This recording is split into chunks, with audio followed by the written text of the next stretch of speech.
नमस्कार मित्रांनो, आपण पाहत आहात आपलं लाडकं यूट्यूब चॅनल सर्वदर्शन.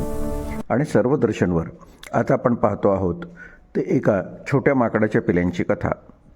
मंडळी, या माकडाचं पिलू हे प्राणी संग्रहालयात जन्मलं.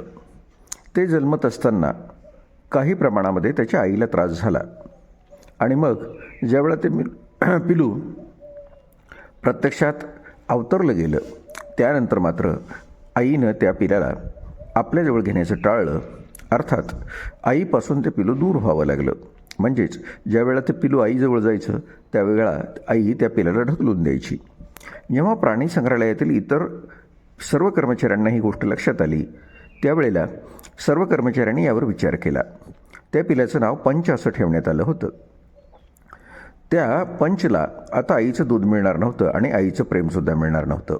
म्हणजेच आईनं त्याला नाकारल्यानंतर सुरुवातीला तो थोडा गोंधळला, पण त्याचे वागणे एखाद्या लहान मुलासारखे झाले. तो मित्रासोबत रमू शकतो काय हे पाहण्यात आलं आणि मग त्याला मानवी सहवास देण्याचा प्रयत्न करण्यात आला. पंचला त्याची काळजी घेणाऱ्याच्या जवळ राहायला खूप आवडतं. तो त्याच्या खांद्यावर खेळताना दिसतो. ज्यावेळेला या प्राणी संग्रहालयातील कर्मचारी इतर सर्व प्राण्यांना खाद्य आणि पाणी देण्यासाठी जात त्यावेळेला पंच त्यांच्या अंगावर खेळत असे, त्यांना चिटकून बसत असे, त्यांच्या मानेवर उड्या मारत असे आणि त्याच्याशी गप्पा मारल्यासारखा तो आवाज काढत असे. त्यावेळेला त्या कर्मचाऱ्यांनी त्याला खेळायला मऊ कापडी खेळणे दिले, ज्याला आपण सॉफ्ट टाईज असं म्हणतो. तो अनेकदा त्यांच्याशी खेळताना किंवा त्याला मिठी मारून झोपताना दिसतो. जेव्हा त्याला दूध पिण्याची वेळ होते तेव्हा त्याला बाटलीने दूध दिले जाते, तेव्हा तो सर्वात जास्त आनंदी असतो. तो खऱ्या अर्थानं खोडकर आहे.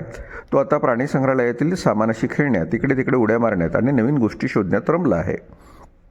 मंडळी, आता जर विचार केला तर पंचला लहानपणी असताना त्याच्या आईने नाकारलं आणि इतर त्यांच्यासोबतच्या माकडाच्या कळपांनीसुद्धा त्याला दूर लोटलं होतं. परंतु आता पंच काही अंशी मोठा झालेला आहे. म्हणजेच ज्यावेळेला गेल्या वर्षीतल्या जुलैमध्ये जन्मलेला हा पंच आता मात्र त्या खेळण्यासोबतच इतर ठिकाणी इतर माकडांच्या कळपामध्ये सुद्धा दिसतो आहे. आता माकडाच्या कळपांनी त्याला स्वीकारला आहे. कधीकधी असं वाटतं की मग प्राणी आपल्या पिल्यांना का नाकारत असतील? ही एक क्लिष्ट वाटणारी प्रक्रिया आहे का? यामागे काही क्रूरता आहे का? तर असंही नाही. प्राणी आपल्या पिल्यांना नाकारण्यामागे काही प्रमुख कारणं असू शकतात. एक, आरोग्य आणि जगण्याची शक्यता. जर पिलू जन्मता अशक्त असेल किंवा त्याला एखादा आजार झाला असेल तर आईला नैसर्गिकरित्या याची जाणीव होते. अशावेळी ते जे पिलू जगण्याची शक्यता कमी आहे त्यावर आपली ऊर्जा खर्च करू नये म्हणून आई त्याला सोडून देते. अनुभवाचा सुद्धा अभाव असू शकतो.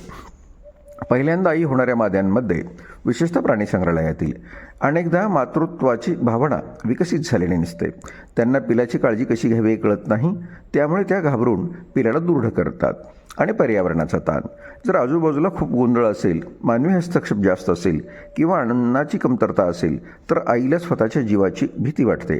अशा तणावाखाली ती पिलांना दूध पाजणे किंवा जवळ घेणे थांबवू शकते. आणि सगळ्यात शेवटचं आहे मानवी वास.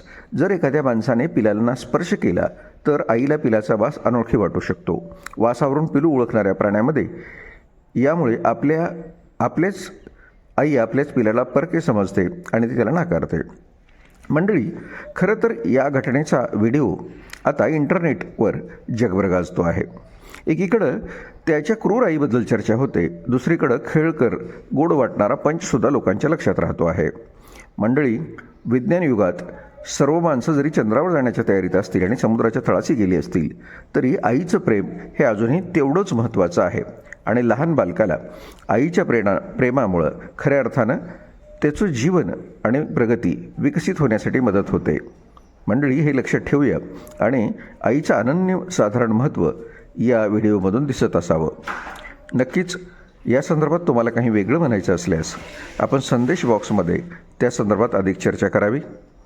आणि हो मंडळी, अद्यापर्यंत जर आपण सर्वदर्शन यूट्यूब चॅनलला सबस्क्राईब केलं नसेल तर कृपया आत्ताच सर्वदर्शन या यूट्यूब चॅनलला सबस्क्राईब करा. आवडलेले सगळे व्हिडिओ लाईक करा आणि मित्रांना शेअरसुद्धा करा.